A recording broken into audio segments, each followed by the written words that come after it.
So mga Koblax, ito na, ready na, papakain na natin to, balatan na natin to. So mga Koblax, good morning, good morning.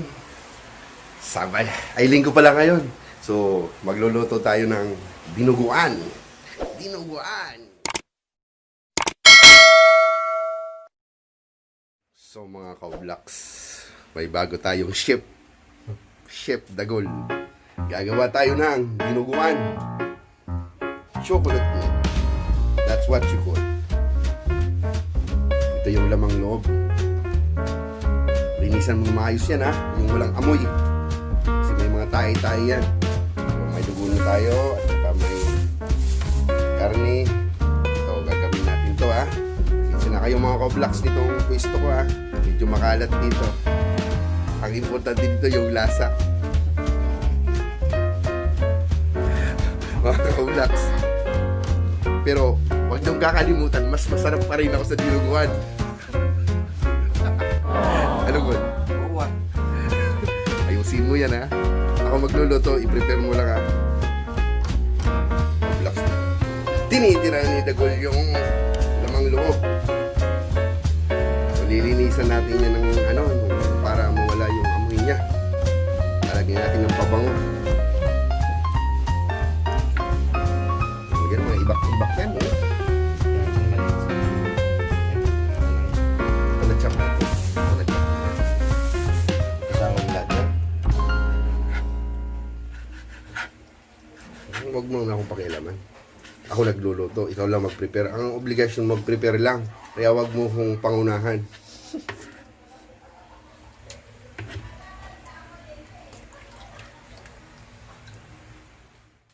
So mga Koblax, yan ang sikreto ng paglilinis ng lamang loob. Para mawala yung amoy at saka yung mga iba. Biruin mo, kakainin mo yung iba. Kaya dapat pag nagluto ka, kailangan malinis. Kasing linis ko. Guys, yung mga down yan. Yan yung tanglad.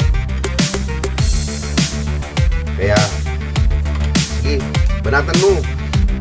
Pagapagaan mo. Ginaganon siya mga Koblax para malinis na malinis.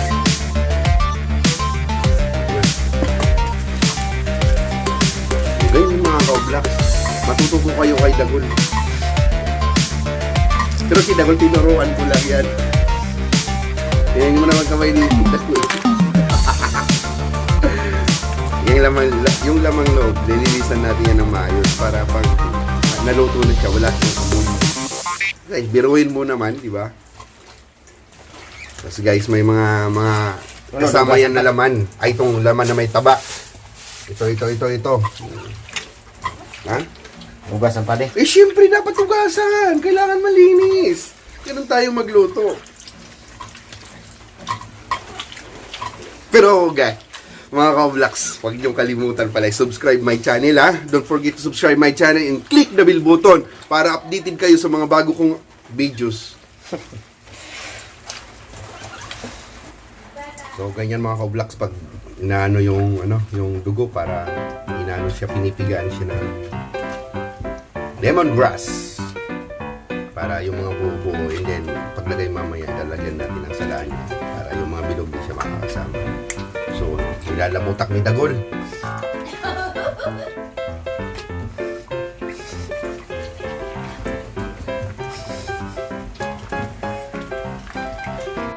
So, mga Koblax, tirahin na natin to. So, magigisa na tayo. Magigisa natin to, gagataan natin to. Ito yung gata, at ito yung lamang loob, at ito yung laman. Ha? So, ito, igisa muna natin ito mga sibuyas. So, iuna muna natin to. Mantika para igisa natin yung sibuyas para medyo astig naman ang dating. Mga Koblax, nilagay ko na yung mantika. Ito lang natin.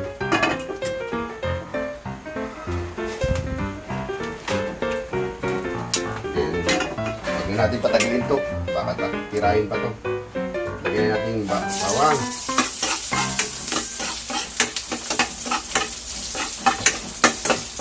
Pag nag-brown na siya, sunod na natin yung sibuyas.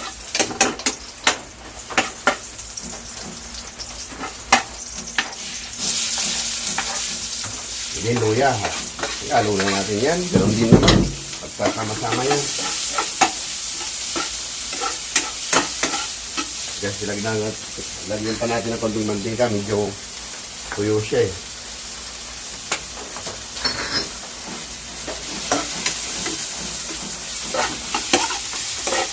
Pag nakita natin medyo luto-luto na yung sibuyas at saka bawang at saka luya. Ano pang hinihintay nyo? Arat na, ilagay na natin sa mga loob. Babanatan na oh. Yun lang yan kasimple. Typical na pagluluto ng isang mga poging chef.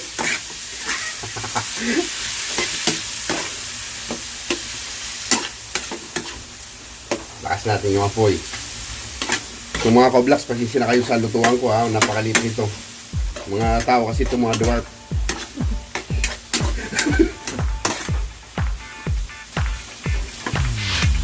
Medyo paluto-lutuin natin ang kompleto. Kasi medyo matigas-tigas pa tayo. And then maya na lang itong karne. Madali itong umambot.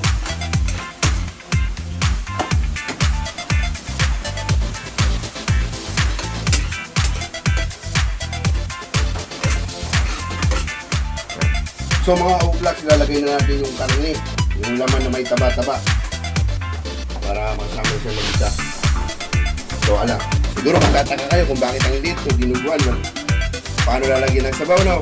Napakasimple mga ka-vlogs. Papalitan natin yan. So, iigisa muna natin yan. Ililipat na lang natin mga ka-vlogs mamaya. Wala kasing lutuan dito eh. Alam mo naman, sabi ko nga sa inyo, mga dwarfs nakatira dito.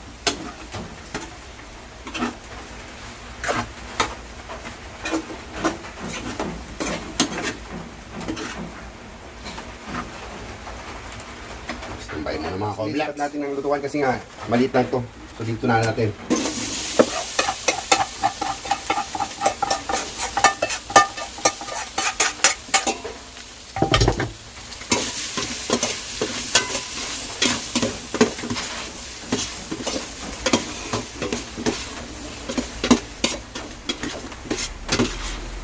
So mga ka-vlogs, lagay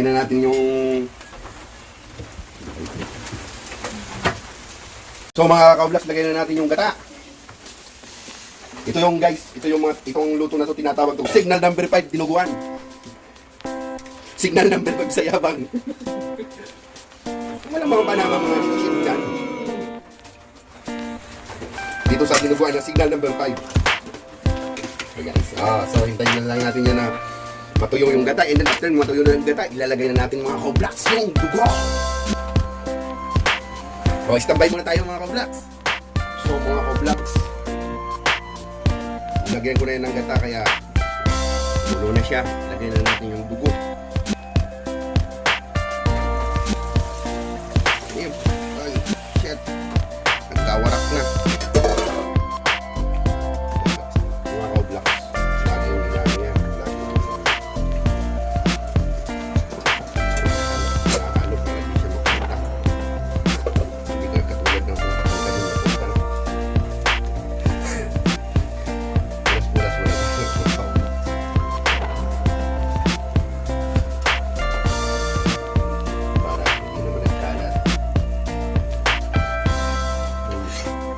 Bata, wag nang nagayahin pagluluto.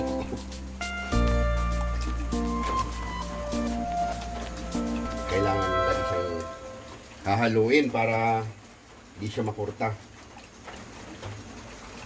So ilagay na natin yung tanglad ha. Lemongrass, pampabango.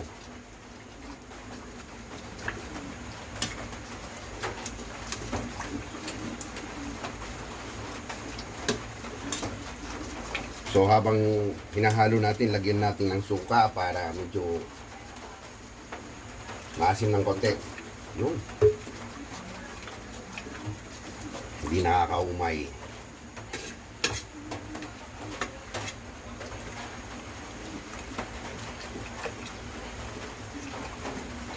Ito ang tinatawag na signal number 5 na dinuguan.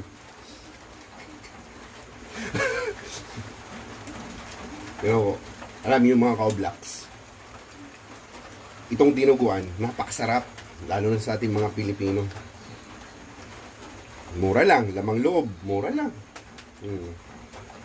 Diba? San ka pa? Kailangan lagi siyang inahalo para di siya makorta. So mga ka-vlogs, nakikita nyo yun. Wow! Chocolate milk. So mga ka-vlogs, tingnan nyo. Napakasarap tingnan. Iwan ko lang sa lasa.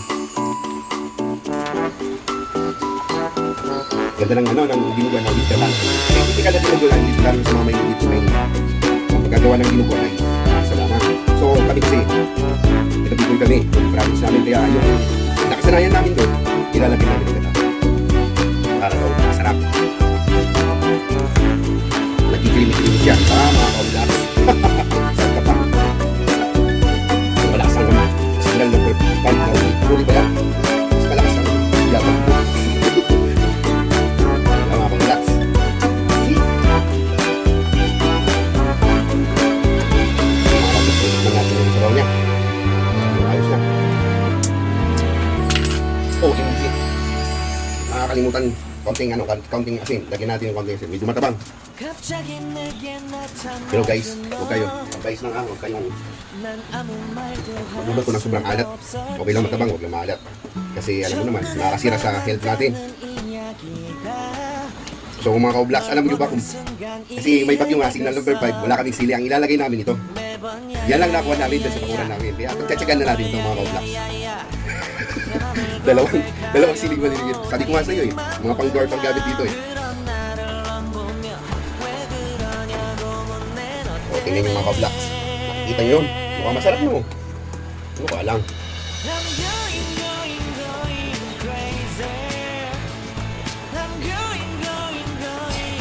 Ka-vlogs, hintayin na lang natin na medyo matuyo-tuyo yung sabaw niya. Kasi nilagyan ko kasi ng tubig. Pero swak na swak na ito ngayong tag-ulan na may signal number 5. Ayas, Rolly. So mga ka-vlogs, konting minuto na lang, tapos na to.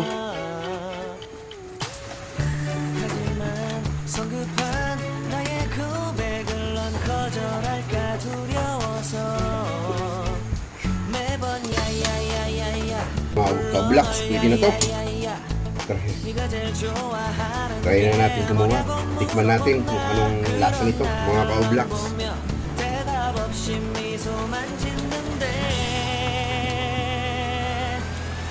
Wow! Pero medyo masabaw pa. Pero okay lang yan mga ka-vlogs. Try lang naman ko. Mga ka-vlogs. So mga ka-vlogs, ito na. Hindi na. Papakain na natin to. Banatan na natin to. Mga ka-vlogs, don't forget to subscribe ha. Ito ay isang guide lamang ha. Huwag niyong gayahin. Lalo na sa mga beginners na magluto. Itong luto lamang ito ay para sa mga professional. So guys, see you sa next videos. Salamat sa panunood. Don't forget to subscribe my channel. This is Edmar TV. Once again, signal number 5. Rolly. Dinuguan.